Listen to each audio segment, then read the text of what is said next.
ወንበር ላይ ናቸው። ምን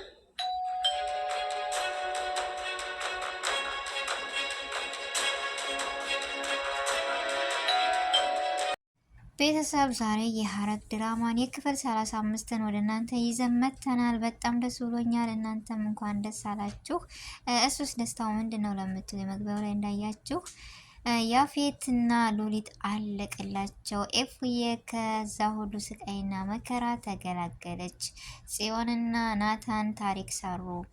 እንዲሁም ኤፍዬ ስትወጣ ምን በቃቸው ያፌት በፖሊስ እጅ እንደተያዘና ኤፍዬ እንደመደጠች ያው ከበሮ ላይ ሰምታችኋል። እንደመጣ ስልኩን ናታን ወስዶ ነበርና በዛ መረጃ መጥቷል እና በጣም ደስ ብሎኛል ቤተሰቦች። እንዲሁም ለቤት አዲስ የሆናችሁ ሰብ ማድረጋችሁን እንዳትረሱ፣ ነባር ደግሞ ላይክ እያደረጋችሁ ስለምታበረታቱ ከልብ ነው የማመሰግነው። ዛሬም ነገም ብርታታችሁ አይለኝ ይላለው ቤተሰቦች። እንዲሁም ለቀጣይ ክፍል ለማግኘት ሰብ በማድረግ ቤተሰብ የሆኑ አዳዲስ ነገሮችን ትወዱታላችሁ እናቀርባለን።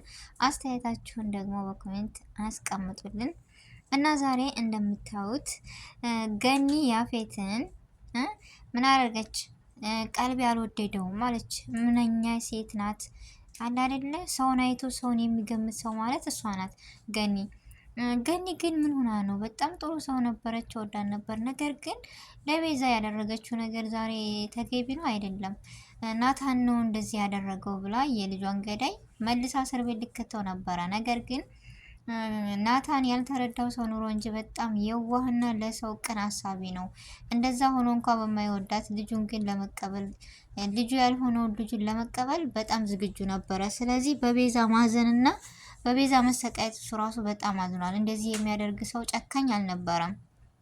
ስለዚህ ገኒ በምንወዳት ያክል እየጠላናን ነው። ለምን እንደ ሰው ልጅ ያው የጠላችበት ምክንያትም ባለፈው ስለሰማች ነው። እና እሱ ደግሞ ይህን ሁሉ የሚያደርገው ለልጇ ለጨረቃው ለኤፍራታ ሲል ነበረ። ይህን ሁሉ ስቃይና መከራ እየተረዳ የለም። ነገር ግን ጽዮን የናታን ጓደኛ ዛሬ አገኘችው። ምን ይመስላችኋል? ወዴትስ እየሄዱ ነው ነገሩ? ግምታችሁን እስኪያስቀምጡልኝ። እኔ በጣም ነው ደስ ያለኝ። በነገራችን ላይ ያው ያፌትም እንዳያችሁት ማን ልበላችሁ ለኤፋታ ነገሮችን እሷ ደግሞ እየተኛች መስላ ምንም ነገር አሰማም መስሎት ሲያወራ ነበር ታሪኩን ሁሉ ምናምንና ታሪኩ ምን መሰላችሁ? ያፌት በልጅነቱ ብዙ መከራና ስቃይ እንዳየ አባቱ የኔ ልጅ አይደለም ብሎ እንዳልተቀበለው ሁሉ በእናቱ እንዳደገ ብቻ ብዙ ነገሮችን አንተ ርቦኛል እያለች ኤፋታ እንደዛ ስትለው እኔም ርቦኝ የራብን ጣምና የራብን ማንነት መብላት ራሱ ምግብ ሳጣ ጭቃ ብኩቼ እየበላሁ ነው ያደግኩት፣ ራብ ምን እንደሆነ አውቃለሁ ብሎ ነገራት። እንደዚህ እስኪ ሊልበት የቻለው እነዚህን ቤተሰቦች የናታን ቤተሰቦች እንዲሁም የቤዚ አባት ምን አድርጎ ቢበድለው ነው ትላላችሁ? የዚህን ያክል ጨካኝ የሆነው ያፌት ወዶ አይደለም። በነገራችን ላይ እኔ የሆነ ነገር አለ የሚበቀላቸው ብዬ ነው ያሰብኩት። አለ አይደለ? ጭካኔው የዚህን ያክል ሰው ሆኖ ይጨክናል ብዬ አስቤ አላቅም ነበር። ነገር ግን የጨከነበት ምክንያት ትልቅ ነገር አለ።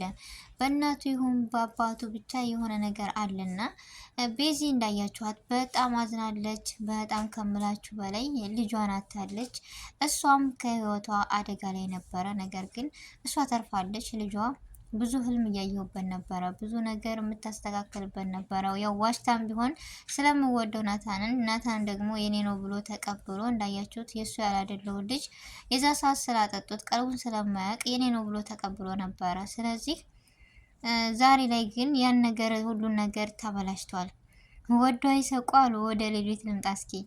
ሌሊት እኮ ዘና ነው የምታደርገኝ፣ በዛውም ልክ ታቃጥለኛለች። ለምን መሰላችሁ? እናንተ ምን እያደረጋችሁ ነው? መጣችና ክላስ ላይ እንዳያችሁት ምን ብትል ጥሩ ነው?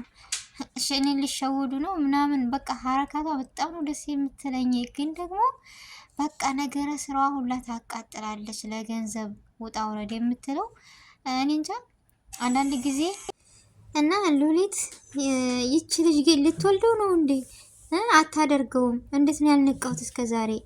ህይወቷን ልታጣ ነበር እኮ እንደው በቃ ነገር አለሟ የምታስቅ የድራማው እኮ እሷ ባኖር በነገራችን ላይ እሷና ናታን እንዲሁም ኤፉዬ ባይኖሩ ነገር አለሙ ያልቃል። በቃ የማትገባበት የለም ታውቃላችሁ። እና ዛሬ ያፌትና ሉሊት በህግ ውስጥ በፖሊስ እጅ ናቸው። ደስ ብሎኛል። እናንተስ እስኪ ደስታችሁን አስቀምጡልኝ፣ ሀሳባችሁን አስቀምጡልኝ። ማን ነው እንደኔ ደስ ያለው? እና ኤፉዬ በጣም ደስ ብሏታል። ገኒስ ያን ሁሉ የናታንን ጥርጣሬ ካሁን በኋላ ታቆማለች ወይስ አታቆም? ነገራቸው ምንድን ነው? ሉሊት እንዳያችሁት ናታንን ወረቀቴን አምጣ ወይም ቤዛን እንደዛ እያለች ስታስጨንቀን ነበር። ነገር ግን ቤዛ ምንም አታመጭም፣ ያልፈለግሽውን ነገር አድርጊ ብላታለች። ቤዝን ዛሬ በጣም አደነኳት። ያፈቀረ የወደደና ያፈቀረ ምንድን ነው ይባላል? እስኪ እናንተ ጨርሱት። ስለዚህ ገኒ ቤዛን ናታን ነው እንደዚህ ያደረገሽ ልጁን፣ ምክንያቱም ከአንቺ ጋር ምንም ነገር ግንኙነት እንዲኖረው አይፈልግም አለቻት። ስለዚህ ሁሉን ነገር እንትን ብላ የውስጧን ስለምወደው ናታንማ በፍጹም እንደዚህ አያደርግም ብላ መለሰችላት። ግን ደስ አለኝ። ለመሰላችሁ ያው አንዳንድ ጊዜ ያፈቀረ ልብ እውር ነው የሚባለውን አየሁኝ። ወይ ነው ነገር አለሙ እንደ ወዴት እየሄደ እንደሆነ ምንም አልገባኝም። ግን አለ አይደለ ከእንደዚህ አይነት ብቻ እስኪ እንደዚህ ብሎ ይለፍ እና ቤተሰቦቼ ምን ልል መሰላችሁ፣ ገኒ በጣም የምንወዳት የምናከብራት የኤፉዬ እናት ነች። ነገር ግን አሁን ከዚህ ሁሉ መከራ ስቃይና ወንድሟንስ ታገኘዋለች፣ ወንድምነቱን ይነግራታል፣ ትቀበለዋለች አትቀበለውም? እንዲሁም ገኒ እናትነቷን ትነግራታለች፣ ትቀበላታለች ወይስ አትቀበላትም ወደሚለው ሀሳብና ወደሚለው ነገር እስኪ እንግባ። ምክንያቱም የሁሉ ነገር መከራ ስቃይ ናታን የእጃችሁን ታገኛላችሁ ብሎ ለሉሊት ነግሯት ነበረ ገና ሳይወጣ። ምክንያቱም አሁን ኤፉዬም ሁሉ ነገር አውቃለች፣ እንዳያችሁት ብዙ ነገሮችን ሰምታለች ምናምን፣ ግን እንዳላወቀችና ምንም እንዳላደረገች ነው የሆነችው። ከዚህ ከወጣች በኋላ በዝምታ በሁሉ ነገር እንዳያችሁት ፂን የገዛው ቤታችንን ያፌት ነው ሲላት እሷ ነቅታለች። ብቻ ፂ ራሱ በወንድሟ በጣም ተቆርቁራና በጣም አዝና ነው ያለችው። አንዳንድ ጊዜ ከጥፋታችን ማወቁ ይሆናል አይደለ መመለስ። እኔ ጥፋተኛ ነኝ ማለት እንዴት ደስ ይላል። ምክንያቱም በፊት እንኳን ትልቅ ወንድም ይከበራል በሀገራችን እኮ። እሷ እኮ እንኳን ልታከብረውና አይደለም በቃ ለጓደኛዋ ነው የምኮነው። ነገር ግን ደግሞ ደስ ያለኝ ሄዶ ሄዶ መዋደድ እንደሚባለው ቤዚ ዛሬ ባዘነችበት ወቅትና ሰዓት ሆና ከጎኗ ሆናለች ፂ። ሌላውስ በእናንተ ቦታ ቢሆን ምን ታደርጉ ነበረ? የጓደኝነት ልክ አይተናል።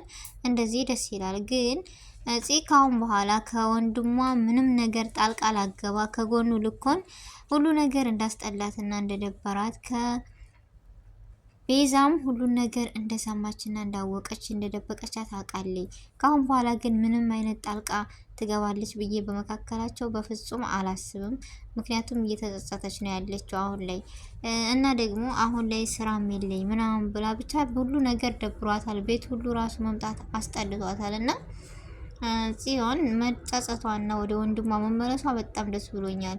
እና ያፌት ነው የገዛው ሲላት እንዴት ሊሆን ቻለ ምናምን ስትል እሷ ነቅታለች። ግን ወንድሟ ላለመከፋት ስትል ምን ብትል ጥሩ ነው? እሺ እንደዛ ከሆነ ምክንያቱም እሱ ቤት ወስዶኝ አሳይቶኛል ምናምን ጓደኛዬ ብሎ ሲላት አውቆ የሚሆን ባለማወቅ አላቅም። ናታን ግን ውስጡን የሚበላው የሚያውቀው ነገር አለ። ምክንያቱም ያንን ስልክ እንዴት አነሳ የሆነ ጥርጣሬ ቢኖረው ነው ብዬ እኔ ገምቻለሁ። የእናንተስ ግምት ምንድን ነው? ስለዚህ ነገር አለሙ አብቅቷል። ድራማው እዚህ ጋር አብቅቷል።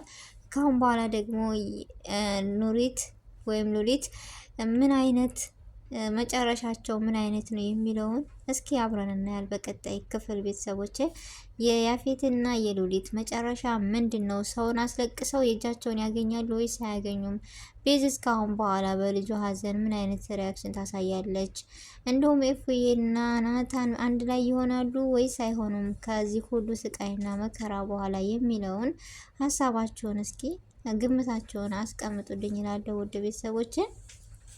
ብቻ ያም ሆነ ያም ኤፉዬ ከዛ መውጣቷና ከዛ አረመኔ ጨካኝ ሳይገላ መውጣቷ ነው ደስ የሚለው።